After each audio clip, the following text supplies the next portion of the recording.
नमस्कार बच्चों, एक बार फिर से लर्निंग ऑनलाइन यूट्यूब चैनल में आप सभी का स्वागत है। मैं BR गोदारा आशा करता हूँ आप अच्छे व कुशल मंगल होंगे और आपकी स्टडी जो है वो कंटिन्यू चल रही होगी।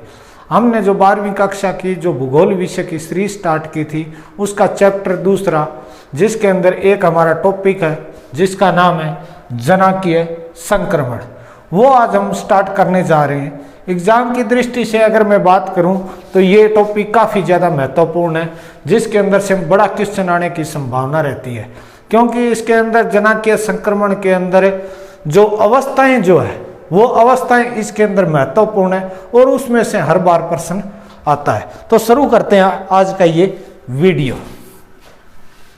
सबसे पहले यदि मैं बात करूं जनाकीय संक्रमण क्या है, इसके बारे में आपसे पूछ ले जनाकीय संक्रमण क्या होता है, इसके बारे में आप कुछ लिखिए, तो मैं 4 या 5 लाइनों के अंदर इसका जिक्र करता हूं। देखिए जनाकीय संक्रमण के बारे में जब 4 या 5 लाइनें जब मैं लिखूंगा तो आपके समझ में आ जाएगा इसे जनाकीय संक्रमण कहते हैं। और इसके बारे में हम जो इसकी अवस्थाएं हैं उसके बारे में हम डिटेल से बात करेंगे। जनाकीय जो संक्रमण है इसका मतलब है, सबसे पहले मैं बात करूं, जनसंख्या का अंकों के रूप में विभाजन करना। यानी कि अगर मैं कहूं पहली लाइन के अंदर किसी क्षेत्र की जनसंख्या का वर्णन करना। पहली लाइन हमारे लिए क्या है, किसी क्षेत्र की जनसंख्या का वर्णन करना, यह जनाकीय संक्रमण के अंदर आता है। दूसरी लाइन की बात करता हूं, यह जो जनाकीय जो संक्रमण इसके अंदर क्या खास बात है, यह जनसंख्या विस्फोट का पूर्व अनुमान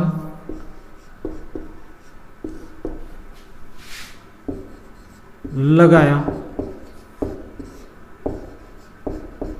देखो पहली लाइन जो हमने लिखी, यानी कि किसी क्षेत्र की जनसंख्या का वर्णन करना, जनाकीय संक्रमण के अंदर क्या क्या बातें हैं। तो पहली लाइन क्या है, किसी क्षेत्र की जनसंख्या का ये वर्णन करता है। इसके अलावा हम दूसरी लाइन की बात करें तो दूसरी लाइन हमें क्या कहती है, यह जनसंख्या विस्फोट के बारे में हमें पूर्वानुमान, यानी कि किसी देश के अंदर किस प्रकार की जनसंख्या बढ़ेगी, यानी कि उस देश के अंदर तीव्र जो जनसंख्या बढ़ेगी उसके बारे में हमें यह जानकारी उपलब्ध करवाता है। इसके अलावा और बात करें,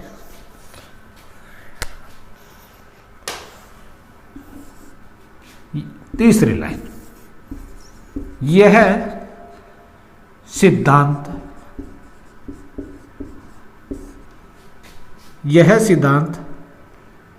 बताता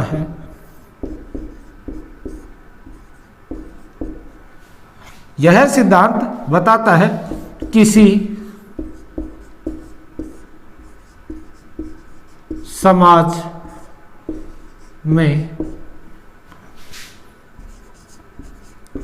उच्च जन्म दर व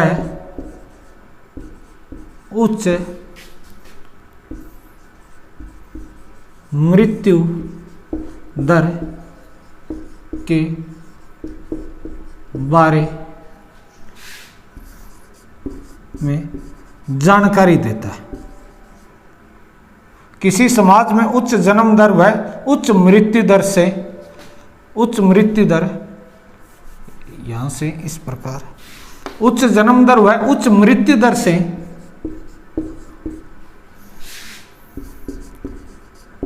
निम्न जन्म दर व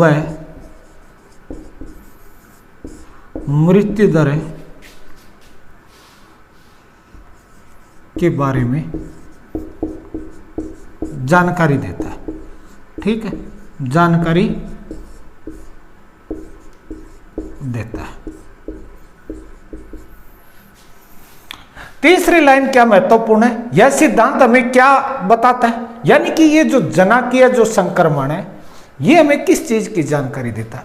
ये किसी समाज या किसी क्षेत्र या किसी देश के अंदर या किसी महाद्वीप के अंदर, यानी कि वहां पर जो उच्च जन्म दर है, उच्च मृत्यु दर है, उससे यानी कि उच्च जन्म दर व उच्च मृत्यु दर से घटते क्रम के अंदर बात करें, यानी कि निम्न मृत्यु दर हो जाएगी और निम्न जन्म दर हो जाएगी।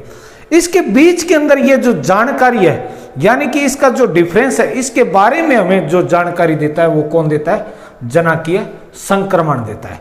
इसके बाद में लास्ट हम लाइन की बात कर लेते हैं। लास्ट लाइन, लास्ट लाइन की मैं बात करूं तो यहां पर बात कर लेता हूं, यानी कि ग्रामीण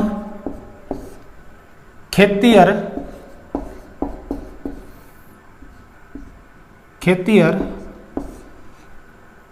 अशिक्षित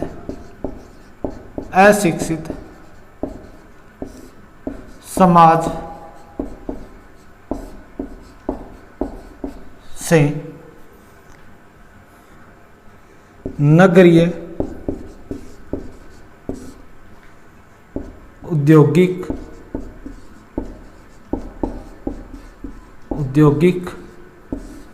व शिक्षित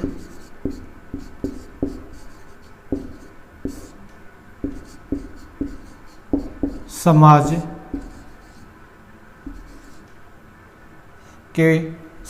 के बारे में बताता है। ठीक है, इसका कहने का अभिप्राय आप समझे, चारों लाइनों का मतलब जो है वो एक ही है। ये कह रहा है किसी क्षेत्र, यानी कि कोई भी क्षेत्र, उस क्षेत्र की जनसंख्या ये बताता है। उस क्षेत्र के अंदर जनसंख्या किस गति से बढ़ रही है, यानी कि बहुत ज्यादा तेज गति से उस क्षेत्र के अंदर जनसंख्या बढ़ रही है, उसके बारे में कौन बताता है, ये बताता है। उस क्षेत्र के अंदर जो जन्म दर है, यानी कि वो ऊंची जन्म दर या ऊंची मृत्यु दर से उस क्षेत्र के अंदर निम्न मृत्यु दर व निम्न जन्म दर के बारे में जो जानकारी देता है वो ये सिद्धांत देता है, यानी कि जनाकीय संक्रमण ये हमें बताता है। इसके अलावा ये किसके बारे में जानकारी देता है, जो ग्रामीण जो क्षेत्र है, ग्रामीण क्षेत्र के अंदर खेतिहर जो खेती का कार्य करते हैं।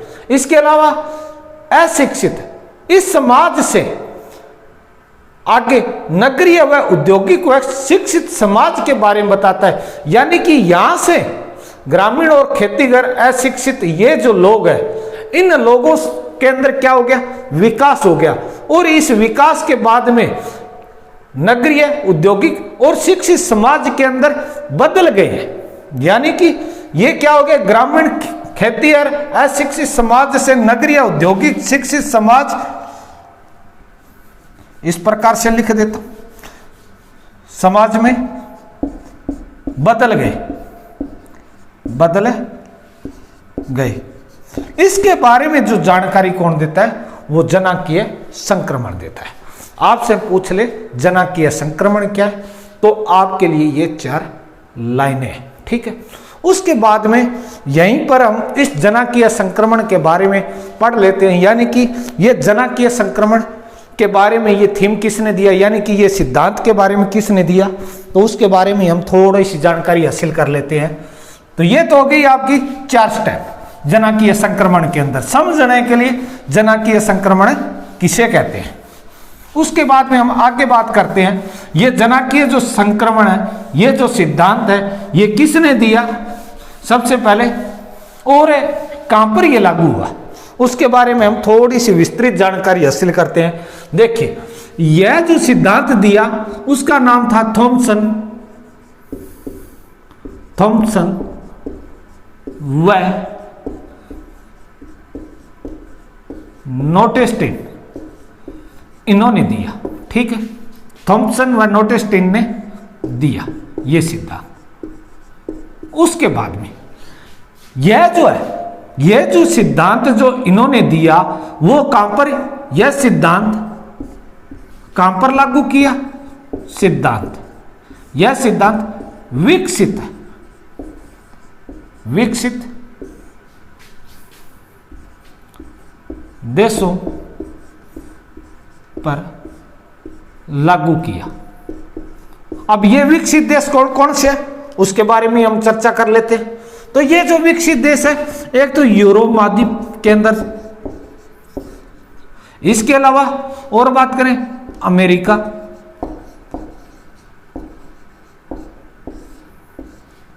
और बात करें तो ऑस्ट्रेलिया। यहां पर ये क्या किया था, लागू किया था ऑस्ट्रेलिया,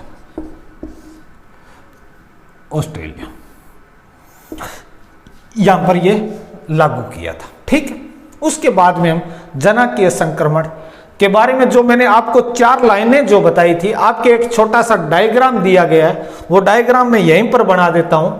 जो आपकी जो लास्ट जो लाइन थी, कौन सी, ग्रामीण खेतीहर वाली जो लाइन थी, उसका जो डायग्राम था वो इस प्रकार से, कहने का मतलब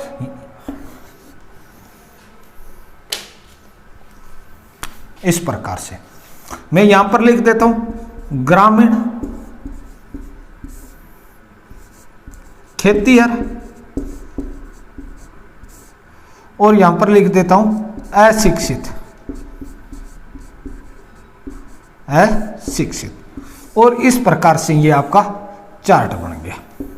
ठीक है, यहां पर बीच के अंदर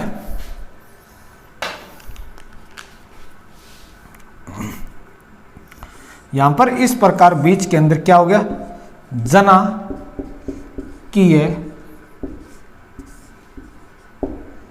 संक्रमण, ठीक है, और इस साइड के अंदर क्या हो गया, इस प्रकार से, जिसके अंदर नगरीय,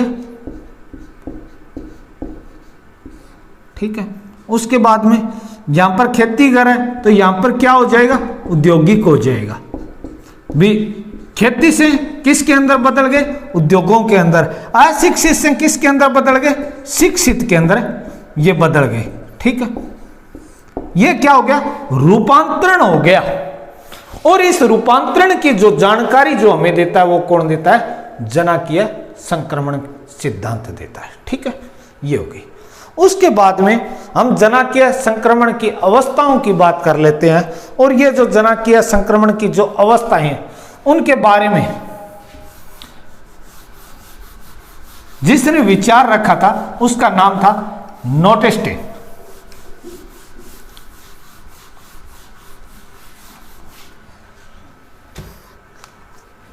तो अवस्थाओं के बारे में, अवस्था के बारे में नोटेस्टेन ने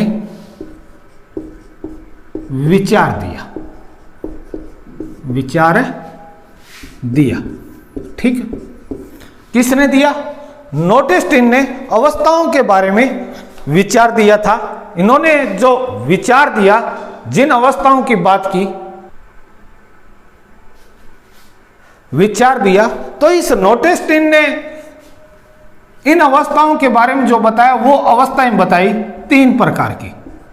3 प्रकार की अवस्थाएं किसने बताई, नोटेस्टेन ने बताई। ठीक है, आपको ध्यान में रखना। यानी कि तो यहां पर एक आपकी प्रॉपर लैंग्वेज क्या बन जाएगी, जनाकीय संक्रमण सिद्धांत में 3 प्रकार की अवस्थाएं हैं। 3 प्रकार की अवस्थाएं हैं। ठीक है, पहली बात। और ये 3 प्रकार की अवस्थाओं के बारे में किसने बताया, तो नोटेस्टेन ने बताया। जबकि मैं आगे थोड़ा सा इसकी डीपली बात करता हूं। जबकि यह आपको याद रखनी है सिर्फ लाइन इसके बारे में।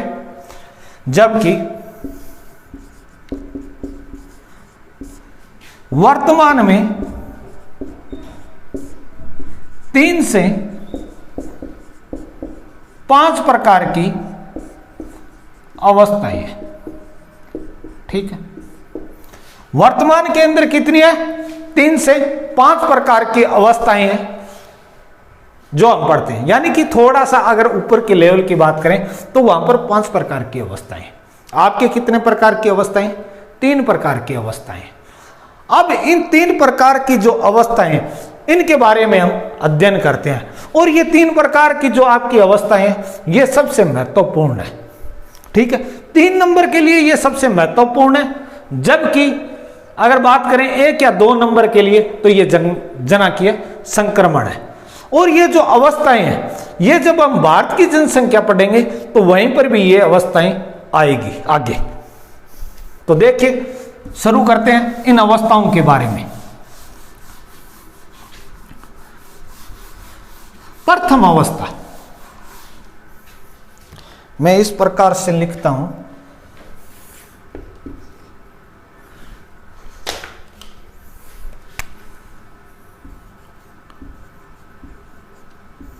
प्रथम अवस्था। ठीक है, यहां पर लिखता हूं द्वितीय अवस्था, और यहां पर लिखता हूं थर्ड अवस्था। अब हम एक एक के ऊपर बात करते हैं। देखिए, ये जो पहली जो अवस्था है, इस अवस्था की अगर हम खास बात करें, यानी कि आपको आंसर किस प्रकार लिखना है? प्रथम अवस्था, उसके बाद में दूसरी अवस्था, ठीक है, उसके बाद में तीसरी अवस्था। तो प्रथम अवस्था की बात करें तो इसके अंदर क्या खास बात है? तो देखिए, प्रथम अवस्था के अंदर यहां पर जो जन्म दर है, जन्म व मृत्यु दर दोनों उच्च, दोनों ऊंची रहती है, ऊंची रहती है। ठीक है, पहले लाइन क्या लाइन? यानी कि यहां पर जो जन्म दर व मृत्यु दर है, वो दोनों क्या रहती है? ऊंची रहती है। इसमें आपको कोई समस्या नहीं होनी चाहिए। अगर यहां पर मैं कंपैरिजन की अगर बात करूं इस दूसरी अवस्था के अंदर, तो यहां पर है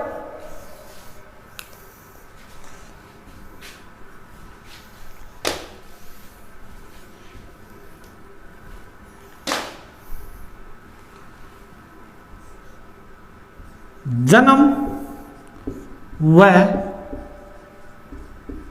मृत्यु दर में गिरावट क्या हो जाती है? गिरावट हो जाती है, लेकिन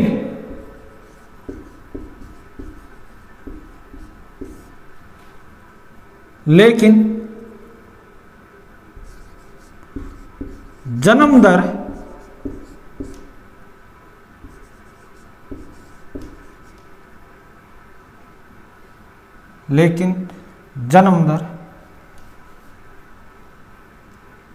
बढ़ती है।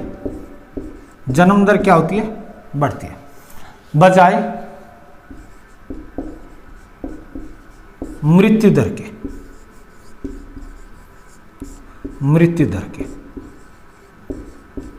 ठीक है, देखिए पहली लाइन के अंदर क्या है? जन्म व मृत्यु दर दोनों क्या होती है? ऊंची होती है। लेकिन दूसरे के अंदर मैं बात करूं, जन्म व मृत्यु दर में गिरावट होती है। जन्म व मृत्यु दर दोनों के अंदर क्या होती है? गिरावट होती है। ठीक है, लेकिन जन्म दर क्या होती है? बढ़ती है। और ये किस प्रकार बढ़ती है? यहीं पर बात करूं, लेकिन जन्म दर यहां पर बात करूं तो धीमी गति से बढ़ती है, धीमी गति से बढ़ती है। ठीक है, धीमी गति से बढ़ती है, बजाय मृत्यु दर। ये जो मृत्यु दर है, ये तो क्या हो जाती है? डाउन हो जाती है। लेकिन जन्म दर भी क्या होती है? डाउन होती है। लेकिन ये बजाय किसके? मृत्यु दर के। मृत्यु दर से भी अधिक होती है जन्म दर। कहने का मतलब यहां पर समझिए आप, जन्म दर भी क्या होती है? घटती है। ठीक है, मृत्यु दर भी क्या होती है? घटती है। लेकिन फिर भी ये दोनों क्या होती है? समान नहीं होती। ये जो है जन्म लेने वाले क्या होते हैं, ज्यादा होती है, घट तो जाती है जन्म दर, लेकिन उतनी नहीं घटती जितनी कि हम समझते हैं। इसलिए यहां पर क्या हो जाती है, द्वितीय अवस्था के अंदर जनसंख्या बढ़ जाती है। और जो हमने 5 जो अवस्थाओं की बात करी थी, उसके बाद में जब ये तीसरी जो अवस्था आती है, उसके अंदर जनसंख्या का विस्फोट हो जाता है, यानी कि तीव्र गति से बढ़ जाती है। तो यहां पर आपको इतना ही याद रखना है, जन्म व मृत्यु दर में गिरावट आती है, लेकिन जन्म दर धीमी गति से वृद्धि करती है बजाय मृत्यु दर के। ठीक है, या इस लाइन को आप ना भी लिखें तो भी कोई बात नहीं है, इतने से आपका काम चल जाएगा। जन्म व मृत्यु दर में गिरावट, लेकिन जन्म दर क्या होती है, धीमी गति से बढ़ती है। और यहां पर क्या हो जाती है, तीसरी स्टेज के अंदर मैं बात करूं, जन्म व मृत्यु दर में गिरावट, गिरावट या नियंत्रित, नियंत्रित, शिथिर या मंद गति। ठीक, ये यहां की क्या हो जाती है, विशेषता हो जाती है तृतीय अवस्था के अंदर। हम नोटिस के अकॉर्डिंग पढ़ रहे हैं 3 अवस्थाएं, ठीक है, जबकि वर्तमान के अंदर कितनी अवस्थाएं चल रही है, 5 अवस्थाएं। मैंने आपको क्या बताया, द्वितीय अवस्था के बाद में जब तृतीय अवस्था आती है, इस अवस्था की मैं बात नहीं कर रहा, मैं 5 अवस्थाओं वाले की बात कर रहा हूं। जिस प्रकार से 1 2 3 4 और ये 5, ठीक है। इस अवस्था के अंदर जनसंख्या क्या हो जाती है, तीव्र गति से बढ़ जाती है, लेकिन ये जिस अवस्था की विशेषता है, वो वर्तमान के अंदर जो 5वीं जो अवस्था है, उस अवस्था की ये विशेषता है। आपको ये ध्यान में रखना है। कहीं आप लिख दो भी मैंने बता दिया भी तीसरी अवस्था की ये विशेषता है, जनसंख्या बहुत ज्यादा, और आप ये लिख दो तो आपका आंसर गलत हो जाएगा। यानी कि नोटेस्टिन ने जो 3 प्रकार की अवस्थाएं बताई है, उसके अंदर यहां पर ऊंची रहती है, जन्म और मृत्यु दर दोनों ऊंची रहती है, ठीक है। और यहां पर जन्म और मृत्यु दर में क्या होती है, गिरावट होती है। इसके अलावा तृतीय अवस्था के अंदर जन्म व मृत्यु दर दोनों क्या हो जाती है, कंट्रोल हो जाती है, नियंत्रित हो जाती है। यहां पर जनसंख्या बिल्कुल मंद गति से बढ़ती है या फिर क्या हो जाती है, शिथिर हो जाती है, ठीक है। लेकिन अगर हम 5 अवस्थाओं की अगर बात करें तो यहां पर फिर क्या डिफरेंस आ जाता है, इस दूसरी अवस्था के बाद में ये जब तीसरी अवस्था आती है तो यहां पर जनसंख्या विस्फोट हो जाती है, और भारत किस अवस्था में है, तो तीसरी अवस्था में, ठीक है। और जो विकसित जो राष्ट्र है वो किस अवस्था के अंदर है, मोस्टली 5वीं अवस्था, जो ये अवस्था है, ठीक है। तो हिंदुस्तान के लिए अभिशाप इसी कारण से बना हुआ है। अब हम बात कर लेते हैं आगे, यहां तक आपकी कोई समस्या नहीं होनी चाहिए, ठीक है। जन्म दर व मृत्यु दर दोनों ऊंची रहती है, जबकि अगर बात करूं, जबकि जनसंख्या, या पॉइंट ही बना देता हूं आपके लिए आसान रहेगा, पहला पॉइंट। दूसरा पॉइंट, जनसंख्या की दर धीमी रहती है, ठीक है, धीमी रहती है। अब आप सोच रहे हैं यहां पर ये अलग मैटर है, ये अलग मैटर, इसका मतलब क्या है, जो जन्म और मृत्यु दर दोनों क्या होती है, उतने ही तो जन्म दर हो रहे हैं, उसके अंदर कोई ज्यादा बढ़ोतरी नहीं रहे। यानी कि जिनका जन्म, जैसे मान लेते हैं 4 बच्चों का जन्म हो रहा है, ठीक है, मर कितने रहे, या तो 3 मर रहे हैं या फिर 5 मर रहे हैं, या तो ऋणात्मक होगी या धनात्मक होगी। तो यहां पर जब हम बात कर रहे हैं जनसंख्या की दर क्या है, धीमी गति से, इसका मतलब क्या है, 4 बच्चे जन्म ले रहे हैं तो 3 की डेथ हो रही है, तो इसका मतलब नामात्र की वृद्धि हो रही है, ये इसकी बात कर रहा है। ये क्या कह रहा है भी, जन्म व मृत्यु दर दोनों के अंदर गिरावट तो हो रही है, लेकिन फिर भी क्या है, जनसंख्या की वृद्धि हो रही है, और वो जो वृद्धि है वो धीमी गति से। यानी कि यहां पर हम कह सकते हैं भी 5 में से 3 तो मृत्यु को प्राप्त हो रहे हैं और 2 क्या है, बच रहे हैं, और जबकि यहां पर क्या है, 1 ही बच रहा है, ठीक है। यह आपको ध्यान में रखना है। 3 मैंने आपको खास बात बता दी है। उसके बाद में हम छोटी छोटी, ये तो आपका पहला स्टेप है जो आपको ध्यान में रखना है। अब मैं बारी बारी से एक एक अवस्था के ऊपर आता हूं। देखिए इस अवस्था की क्या और विशेषता है। इस अवस्था के अंदर तीसरी खास बात यानी कि यहां कार्य, यहां पर जो कार्य किया जाता है वो किस प्रकार का, यहां कार्य खेती का किया जाता है। ठीक है, खेती का किया जाता है। ये इसके अंदर आपको समझने में किसी भी प्रकार की कोई दिक्कत नहीं होनी चाहिए। यहां पर किस प्रकार का कार्य किया जाता है, खेती का किया जाता है। और मैं बात करूं यहां पर जो अधिकतर जो लोग, देखो जन्म और मृत्यु दर दोनों क्या ऊंची है, तो इसका मतलब क्या हुआ, चौथी लाइन के अंदर जीवन प्रत्याशा कम है। ठीक है, इसके अलावा और बात करें पांचवी विशेषता की, वर्तमान से 200 वर्ष पूर्व, 200 वर्ष से पूर्व सभी देश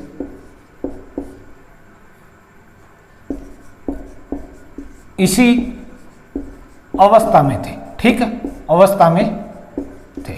तो ये आपको ध्यान में रखना है। यानी कि पांचवी लाइन क्या है भी, 200 वर्ष पूर्व जो सारे के सारे जो देश थे वो किस अवस्था के अंदर थे, तो प्रथम अवस्था के अंदर थे।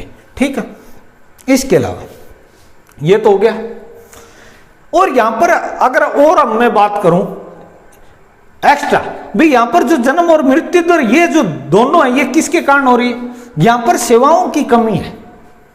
ठीक है, और यहां पर जो ये जनसंख्या धीमी गति से जो बढ़ रही है, इसका क्या रीजन है। अब यहां पर क्या हो जाता है, मैं इसको मिटा देता हूं।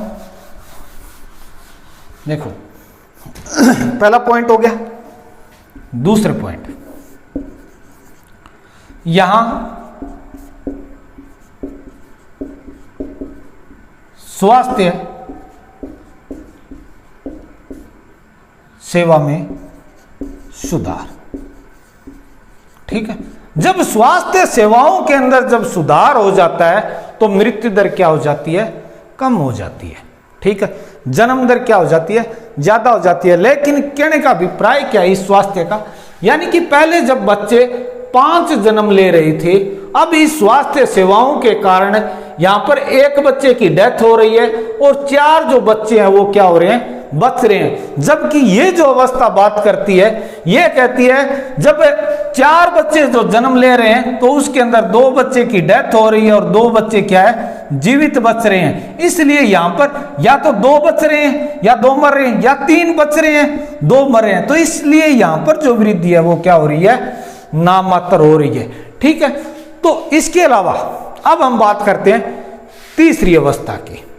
ये जो तीसरी अवस्था है, जो हमने बात की थी आपके जनांकीय संक्रमण के बारे में, जिस 5वीं लाइन की, और वो जो 5वीं लाइन है वो किस अवस्था की विशेषता है, 5वीं अवस्था की विशेषता है। देखो 5वीं अवस्था की, इस अवस्था में पहली बात ये होगी। दूसरी बात यानी कि इसमें विकसित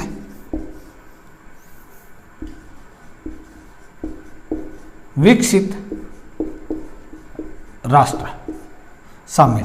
ठीक है, ये होगी क्या है कि इसके अंदर विकसित राष्ट्र शामिल है। इसके अलावा इस अवस्था के अंदर क्या खास बात है इस अवस्था के अंदर, यानी कि यहां पर जो लोग हैं वो क्या हो जाते हैं, नगरीय हो जाते हैं, क्या हो जाते हैं, शिक्षित हो जाते हैं।